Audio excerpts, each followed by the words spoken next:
bem-vindos. Hoje a gente vai mergulhar num livro que já começa assim com um convite ao desconforto, a coragem de não agradar. Ele é todo construído como um diálogo, sabe? Entre um jovem e um filósofo que defende as ideias de Alfred Adler. E aí já vem a primeira coisa curiosa, né? Porque Adler é um dos 3 gigantes da psicologia, tá lá junto com Freud e Jung. Mas quem ouve falar dele no dia a dia? Quase ninguém. Exato. O que é um paradoxo, porque as ideias dele, como o livro mostra, são talvez as mais radicais e, para muita gente, as mais libertadoras. Não é um ajustezinho na forma de pensar. A psicologia adleriana propõe virar a mesa, virar tudo de ponta cabeça. Pois é. E a promessa central do livro é de uma simplicidade que chega a ser, sei lá, provocadora. O mundo é simples, a vida é simples e qualquer pessoa pode ser feliz. Agora. Nesse exato momento. Nossa missão aqui, então, é tentar desvendar como essa filosofia propõe algo tão transformador. E para isso, vamos direto ao ponto mais polêmico. A ideia que faz muita gente torcer o nariz de cara. A negação do trauma. Isso. Adler basicamente diz que o trauma, como a gente entende, não existe. Como assim? Essa é a porta de entrada. E é uma porta que já dá um susto. Ele não nega o sofrimento, claro, nem os eventos horríveis que acontecem. O que ele nega é o determinismo. E para explicar isso, o livro apresenta 2 conceitos opostos: etiologia e teleologia. A etiologia é a base de Freud, né? É o estudo das causas. Olhar para o passado para explicar o presente. Exato. Você está assim hoje por causa do que aconteceu na sua infância. Causa e efeito. O que, convenhamos, é a narrativa que a gente conhece. É o que parece fazer todo sentido. É o nosso modo padrão. Mas a teleologia, que é a base de Adler, vira essa lógica de ponta cabeça. Teleologia é o estudo do propósito, do objetivo. Então, em vez de perguntar o que no seu passado causou isso, a pergunta de Adler é: para qual objetivo você está usando essa situação agora? O foco sai da causa e vai para a finalidade. Ok, isso é meio abstrato, vamos para a prática. O livro dá um exemplo ótimo. O jovem fala de um amigo que não sai do quarto há anos. A visão normal, a etiologia, diria o quê? Que algum trauma, bullying, problemas com os pais, o impede de sair. A causa gera o efeito. Como a teleologia explicaria essa mesmíssima situação? Aí que a coisa fica interessante. A visão de Adler seria: o amigo tem, primeiro, o objetivo de não sair de casa. Esse é o ponto de partida. E, para alcançar esse objetivo, ele cria um estado de ansiedade e medo.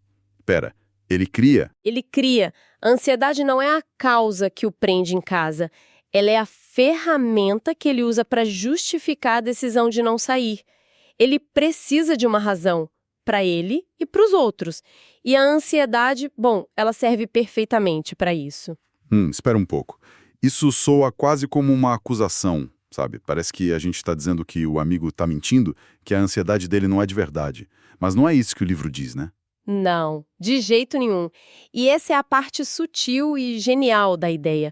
Não é fingimento, não é uma escolha consciente, tipo, vou ter ansiedade agora. O sofrimento é 100% real. O coração dispara, a mão soa, o medo é paralisante. Certo. O ponto é que esses sintomas, embora reais, foram mobilizados pela pessoa de forma inconsciente para servir a um propósito. E qual seria esse propósito? Se ele fica trancado, os pais se preocupam, dão atenção total, ele vira o centro do universo da casa. Nossa. Se ele melhora e sai para a rua, ele se torna só mais um na multidão. Perde esse status. A doença, entre aspas, garante a ele um lugar de cuidado e destaque. Entendi. A emoção é real, mas a função dela é servir a um objetivo que eu tenho agora, não ser só uma sombra inevitável do passado. Exatamente. E isso vale para coisas mais banais. Tem aquela cena do café, quando o garçom derrama a bebida na jaqueta do jovem e ele explode de raiva. A defesa dele é: a raiva me dominou, foi incontrolável. Mas para Adler, não foi bem assim. De forma alguma. Para Adler, a raiva é uma das ferramentas mais convenientes que existem. É uma emoção fabricada, O jovem não foi dominado, ele usou a raiva. Usou para quê? Ele produziu a raiva na hora com um objetivo muito claro: fazer o garçom, que estava ali, se desculpando, se calar e se submeter. A raiva foi o jeito mais rápido de estabelecer dominância e conseguir o que ele queria. Um pedido de desculpa submisso e que a cafeteria pague a lavanderia, provavelmente. Exato, e a analogia que o livro usa para provar isso é perfeita. A da mãe gritando com a filha. Ah, essa é ótima. Ela está aos berros, totalmente fora de si. O telefone toca, ela atende com uma voz doce, polida. Alô, pois não. É o professor da filha, ela conversa 5 minutos, super calma, desliga e no mesmo segundo volta a gritar com a mesma intensidade. Isso. Isso desmascara a ideia da explosão incontrolável. Completamente. Se a raiva fosse algo que nos domina, não daria para guardar na gaveta por 5 minutos para atender o telefone, né? O fato de que ela pode ser ligada e desligada prova que é uma ferramenta, uma escolha. Ok. A ideia de que a gente fabrica nossas emoções para atingir objetivos já é bastante coisa para digerir. Mas Adler vai ainda mais longe. Ele afirma que a origem de toda a nossa infelicidade vem de outras pessoas. A frase é essa: todos os problemas são problemas de relacionamentos interpessoais. Isso não é um exagero, tipo tudo. Parece um exagero, mas a lógica por trás é bem sólida. Pensa no sentimento de inferioridade. Parece algo tão interno, tão pessoal, mas ele só existe em comparação. Como assim? O filósofo no livro se usa como exemplo. Ele tem 1,55 m. Isso é um fato, um número. Não é bom nem ruim. Só vira um sentimento de inferioridade quando ele se compara com alguém mais alto. Se ele vivesse sozinho no universo, a altura dele seria irrelevante. Entendi. E a busca por melhorar, a ambição? Isso também vem dos outros? Adler diria que sim. Ele diferencia o sentimento de inferioridade, que é normal e até saudável, é o que nos faz querer melhorar. Ele chama de busca pela superioridade. Certo. Do complexo de inferioridade. O complexo é quando você usa sua suposta inferioridade como desculpa para não agir. A pessoa diz: eu não tenho uma boa educação, por isso eu não consigo ter sucesso. Aham. Para Adler, isso é mentira. A verdade por trás seria: eu não quero me esforçar de verdade, por isso vou usar minha falta de educação como uma desculpa. A inferioridade vira um escudo. Certo, faz sentido. Se os outros são a fonte de todos os problemas, a solução mais óbvia seria Se isolar, né? virar um eremita. Mas isso não é viver. Como a gente navega nisso, então? Aí que entra a ferramenta mais prática e talvez a mais difícil de aplicar da psicologia adleriana: a separação de tarefas. Separação de tarefas. É uma técnica para simplificar os relacionamentos. A pergunta-chave é: quem vai, no fim das contas, colher o resultado da escolha que for feita? Vamos usar o exemplo do livro de novo. Os pais e a criança que não quer estudar. Os pais ficam loucos, forçam, chantageiam. Nesse caso, os pais estão invadindo a tarefa da criança. De quem é a tarefa de estudar? Vamos aplicar a pergunta: quem vai colher os resultados? As notas baixas, a dificuldade na faculdade. Quem vai arcar com isso? A criança. Nossa, mas isso é muito difícil para um pai, para uma mãe. Na prática, como se faz isso sem sentir que você está sendo negligente, que está abandonando a criança? Aí que tá. Separação de tarefas não é abandono. É o contrário. Os pais podem e devem dizer: olha, estudar é sua responsabilidade, mas se você decidir que precisa de ajuda, eu estou aqui para você. Entendi a diferença. Isso ensina autonomia. É dizer: eu confio em você, mas não vou viver a sua vida por você. É um ato de respeito profundo. E na vida adulta, como isso se aplica? Se preocupar com a opinião dos outros, por exemplo? É a mesma lógica. É a maior fonte de sofrimento que existe. Tentar controlar o que os outros pensam. Como alguém vai te julgar, se vai gostar de você ou não. Essa é tarefa deles. Exclusiva deles. Uau! Sua tarefa é viver sua vida da forma mais autêntica que você conseguir. A reação deles, é problema deles. Essa ideia leva a uma das conclusões mais fortes do livro, uma frase que é um soco no estômago. Liberdade é ser detestado por outras pessoas. A gente passa a vida inteira tentando ao contrário. É uma frase de impacto, mas o sentido é muito preciso. Não é que você deva agir para ser odiado. Significa que quando você vive pelos seus próprios princípios, sem se dobrar às expectativas de todo mundo, é inevitável que alguém não goste de você. É o preço a se pagar. É o preço da liberdade. Se você tenta agradar 10 pessoas diferentes, você acaba vendo 10 vidas que não são a sua. A coragem de desagradar uma ou duas é o que te permite viver a sua própria vida. Ok. Então a liberdade é se livrar dessa necessidade de agradar. Mas, e aí? Se a gente não busca o reconhecimento dos outros, qual é o objetivo? Para onde essa bússola aponta? A bússola aponta para o que Adler chama de sentimento de comunidade. Esse é o objetivo final de tudo. É um conceito bem amplo, que inclui todo mundo, o universo inteiro. Sentimento de comunidade. Significa basicamente ver os outros como companheiros, não como inimigos. E sentir que você tem um lugar no mundo. Aquela sensação de pertencimento, de é bom estar aqui. E como se chega nisso? Parece algo tão grandioso. O livro divide em 3 pilares bem práticos. O primeiro é a autoaceitação. E veja bem, não é autoafirmação. Qual a diferença? Autoafirmação é mentir para si, dizer eu sou 100% quando você sabe que não é.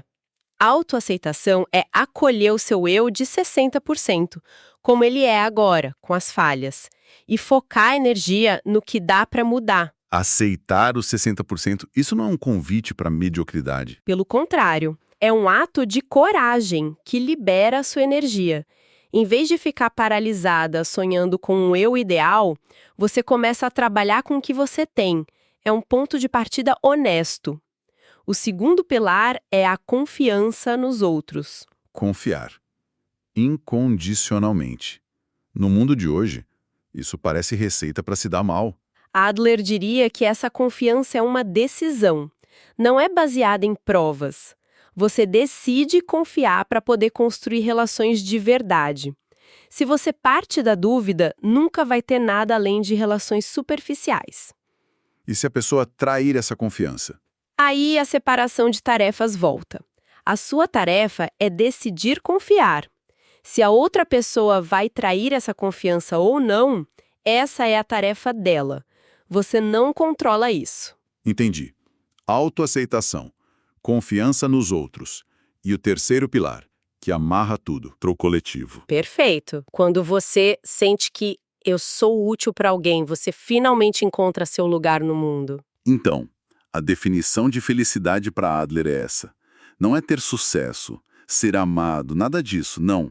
O livro sintetiza de um jeito brilhante. Felicidade é o sentimento de contribuição. E o ponto principal é que essa contribuição não precisa ser reconhecida pelos outros. Ah, isso é importante. Não se trata de buscar elogio ou gratidão. É um sentimento puramente subjetivo. Uma certeza interna de que o que você faz, por menor que seja, tem valor para alguém. Essa sensação por si só é a felicidade. Nossa, isso é uma virada de chave gigantesca. A felicidade não é algo que a gente recebe, como aplausos, mas algo que a gente sente ao dar. Exatamente. E isso nos leva à visão final de Adler sobre a vida. Ele diz que a gente não deve ver a vida como uma linha, que começa no nascimento e corre para um destino, tipo o topo de uma montanha. Se for assim, a maior parte da vida é só o caminho, né? Um meio para um fim. Exato. E a maioria de nós vive assim, adiando a vida para quando chegarmos lá. Totalmente. A proposta de Adler é ver a vida não como uma linha, mas como uma série de pontos, uma série de agoras. A vida é como uma dança. Uma dança? Cada passo de uma dança é um fim em si mesmo. O objetivo não é chegar do outro lado do salão. O objetivo é dançar. Cada momento, vivido com intensidade, é a dança completa. A vida está sempre completa, aqui e agora. Que imagem poderosa. Ok, vamos tentar amarrar as ideias. Para mim, a primeira grande virada é essa. Sair de olhar para o passado, buscando causas, e, em vez disso, olhar para o agora, buscando propósitos. A gente não é prisioneiro da nossa história. Depois, a coragem que vem da separação de tarefas. Entender o que é nosso e o que é do outro. Isso é a chave para a liberdade nos relacionamentos. E por fim, essa redefinição de felicidade. Não é sobre receber, é sobre o sentimento de contribuir. É uma sensação interna de utilidade que dá valor para a nossa existência. E para juntar tudo, a vida como uma dança. Não uma corrida para um destino, mas uma celebração de cada momento, vivido plenamente no aqui e agora. É, sem dúvida, uma filosofia que exige coragem. A coragem de não agradar, de separar tarefas, de confiar e, no fim, de ser feliz agora. E para fechar, fica uma provocação final do livro. Ele diz que a vida em si não tem um sentido que vem de fora. Somos nós que podemos e devemos dar um sentido a ela. E a estrela guia que Adler oferece para essa tarefa é a contribuição para os outros. Então a pergunta que fica é: se a vida só existe nesse momento, nesse ponto que a gente está dançando agora, que pequena contribuição, que pequeno passo de dança pode dar sentido a este exato instante?